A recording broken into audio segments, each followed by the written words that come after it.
Salut les voyageurs! Aujourd'hui on se retrouve pour une nouvelle vidéo que j'attendais de vous faire depuis le chapitre passé, à savoir la review du chapitre 986. Ce chapitre qui nous a été teasé comme sensationnel suite aux dernières révélations de l'éditeur en chef, Takano, qui a dit avoir pleuré après avoir lu le chapitre. Du coup, on ne sait pas s'il dit avoir pleuré pour le chapitre 986 ou le chapitre 987, mais autant vous dire que ce chapitre m'aura quand même ému et m'a fait lâcher des larmes. Avant de commencer la vidéo, toi cher voyageur qui passe par là, je te vois. Abonne-toi pour faire partie de l'aventure Locpause et surtout active la cloche si ce n'est pas encore fait si tu ne veux rien rater. Ah oui, et on a enfin atteint les 20K, quel plaisir! On a pu les atteindre avant la sortie du chapitre et ça c'est encore mieux. Un grand merci à tous les voyageurs qui se sont abonnés et qui continuent de le faire pour venir à l'aventure à nos côtés. Lovetail, nous voilà. N'oubliez pas de me rejoindre sur Instagram et sur TikTok. Le chapitre débute sur les retrouvailles des fourreaux rouges qui sont rejoints par Denjiro et Kinemon qui sont arrivés à l'arrière du château comme prévu dans le plan de Law. Kanjuro est à terre, mort et des souvenirs le reviennent alors en mémoire. Le temps où Oden était encore vivant et que tous les fourreaux étaient présents. Raizo et Okiku sont ceux qui pleurent le plus la mort de Kanjuro, qui malgré le fait qu'il ait toujours été en traite, était leur ami, leur nakama et que les temps passés avec lui ne peuvent juste être effacés comme s'ils n'avaient pas existé. Kinemon dit alors que ça n'a pas dû être facile et lui dépose son chapeau sur la tête, une manière de mettre réellement fin au lien qui les unissait et à la vie de Kanjuro. Je suis assez surprise mais content du comportement de Kinemon qui était sans doute le plus proche de Kanjuro suite à leur voyage avec Momonosuke. Pourtant comme un homme, en vrai, il n'a pas eu une once de regret pour Kanjuro ou n'a rien montré qui ne l'a perturbé et c'est ce qu'il faut.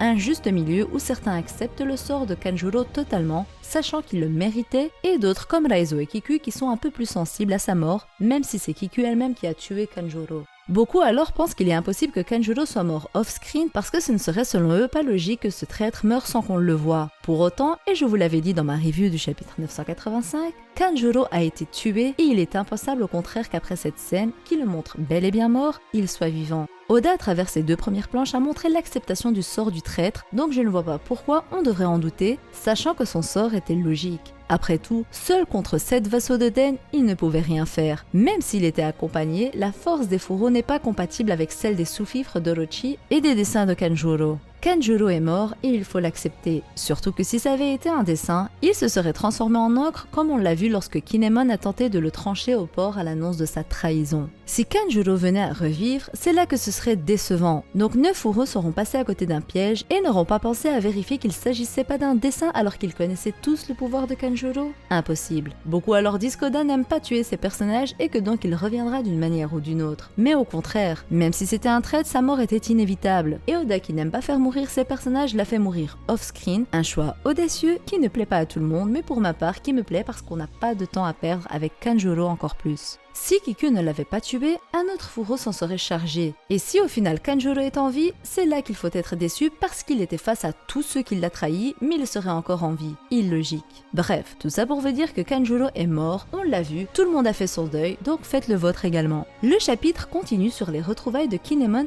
et Denjiro qui revoient Izo depuis bien longtemps, une scène qui donne des frissons surtout quand Kinemon dit à Izo « Tu as choisi de mourir ici ». Ce à quoi il répond « J'en ai réchappé déjà bien trop de fois », nous montrant la volonté des fourreaux et qu'ils sont tous prêts à mourir. Le chapitre continue sur Kaido qui demande donc aux sous-fifres d'Orochi leur choix, et ceux-ci n'hésitent pas une seconde. Ils décident de rejoindre Kaido et de ne pas se battre contre lui, une suite logique des choses que j'avais déjà exploitées dans mes vidéos précédentes, disant bel et bien qu'il serait impensable que les subordonnés d'Orochi décident de rejoindre l'Alliance, une tournure qui aurait été très décevante et une tournure qu'Oda n'a pas pris, merci. Bien évidemment, comme Hyogoro le voit, l'honneur, eux, ils ne le connaissent pas, et je vous l'ai dit, à partir du moment où ils se sont alliés à Orochi, c'était quelque chose qu'ils n'avaient pas. Eux ne suivent que ceux au pouvoir pour être dans leur grâce. De son côté, Mama ordonne à ses homies de s'emparer de Nami et Carotte qui sont donc hors jeu pour le moment, mais Shinobu arrive à s'en échapper et décide de ne pas aider les filles pour aller sauver Momonosuke, le meilleur choix qu'il y avait à faire. S'ensuit alors Kaido qui demande à Momonosuke s'il est le vrai fils de Oden Kozuki, et il lui dit alors que le shogun de Wano Kuni et que son armée n'existe plus, ainsi Momonosuke doit faire un choix, mettre son honneur de côté et dire qu'il n'est pas un Kozuki, ou être fier de son nom de famille et de son père et de sa mère quitte à mourir. Ainsi, Kaido lui dit que s'il s'avère qu'il n'est pas le fils d'Oden, il mettra fin à l'exécution et lui présentera ses excuses. Une question que Kaido avait déjà posée à Momonosuke il y a 20 ans, mais à laquelle Momonosuke n'a pas répondu de peur. Pendant ce temps, Luffy et Yamato courent vers Kaido et Yamato alors apprend que le petit garçon est Momonosuke Kozuki et que tous ses vassaux sont en vie. Luffy décide alors de retirer les menottes de Yamato grâce à la technique que Ryogoro lui a appris et jette les menottes au loin de peur qu'elles explosent. Comme prévu, les Tobiroppo se rassemblent au banquet ou du moins on voit arriver Who is Who et Ulti qui ont pour objectif d'attraper Yamato. Usopp et Chopper sont toujours dans le tank et arrivent également au banquet. Ils voient des ennemis qui les remarquent mais ceux-ci sont vaincus par les fourreaux qui débarquent. Le chapitre met en avant également Law, Kid qui a vaincu Appo, ainsi que Zoro qui combat des ennemis. Momonosuke se rappelle que sa mère Toki lui a dit qu'il sera le shogun du pays et qu'il aura la charge de Wano Kuni, et il se souvient que Luffy a toujours assumé son rêve de devenir seigneur des pirates et qu'il n'allait jamais le cacher.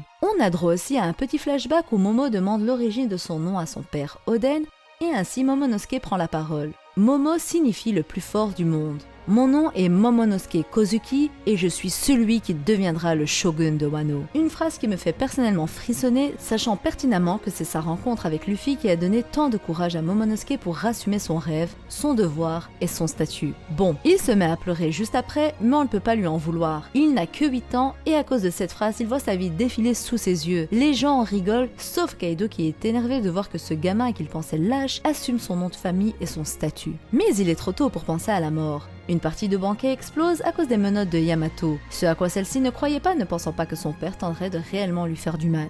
Elle se met alors à pleurer et dit clairement que Kaido n'est plus son père. Elle décide alors de foncer sur lui, sauf que Luffy l'arrête et lui dit d'attendre, en la surnommant Yamabro. Il lui dit clairement que ce n'est pas à eux d'engager la bataille finale et c'est là que les larmes sont montées. De l'arrière de la scène, d'un endroit inattendu, ont surgi les fourreaux rouges. Ce qui choque King, Queen et Jack, alors que Queen dégaine son épée, Izo badass qu'il est, entre en action et tire alors sur le katana pour l'empêcher d'attaquer. On voit alors tous les autres fourreaux foncer sur Kaido. Denjiro se fait reconnaître comme Kyoshiro par Kaido. Les fourreaux ont décidé de tout sacrifier, d'abandonner leur nom et de mettre leur vie en jeu avec cette attaque unique contre Kaido. Kaido pense alors que leurs katanas ne vont rien lui faire, mais soudainement il se souvient de l'attaque d'Oden qui lui a laissé une cicatrice où ce dernier lui dit de ne jamais remettre les pieds à Wano Kuni. Un traumatisme présent pour Kaido qui a sûrement vu sa vie défiler à l'époque face à Oden. Inuarashi, Kawamatsu et Izo, eux de leur côté, arrêtent les calamités et tous les autres se sont jetés sur Kaido. Nekomamushi se fait prendre la tête par Kaido. Ashura Doji, Raizo et Kiku sont encore bien loin, tandis que les chefs Kinemon et Denjiro ont enfoncé leurs lames de ce que l'on voit dans le corps de Kaido qui tombe alors de la scène.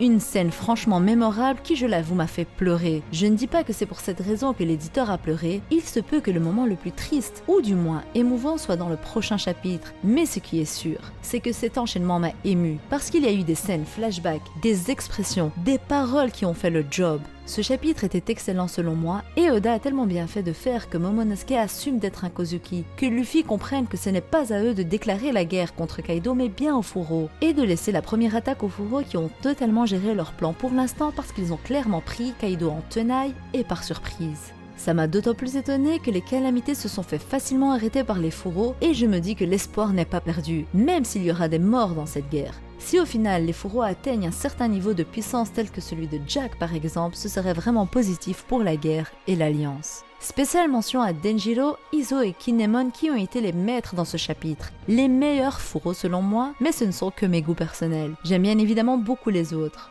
Sachant ici que Ashura Doji est encore en retrait et qu'il était en tout cas considéré à l'époque comme étant le plus fort des fourreaux, j'ai hâte de le voir en action. J'aimerais aussi rebondir sur les quelques remarques que j'ai pu voir sur l'intégration de Yamato chez les Mugiwara, plus principalement la non-intégration selon certains parce que soi-disant vu que Luffy a donné un certain surnom à Yamato et qu'il l'appelle Yamabro, elle n'intégrera pas l'équipage. Un argument vide de sens vu que Luffy s'est toujours amusé à donner des surnoms et ce que ce soit à ses nakama ou pas. Donc ici dans ce chapitre, rien, mais clairement rien ne dit que Yamato ne rejoindra pas les Mugiwara. Si vous pensez qu'elle ne deviendra pas une Mugiwara, libre à vous, mais s'il vous plaît, cessez d'utiliser des arguments sans queue ni tête.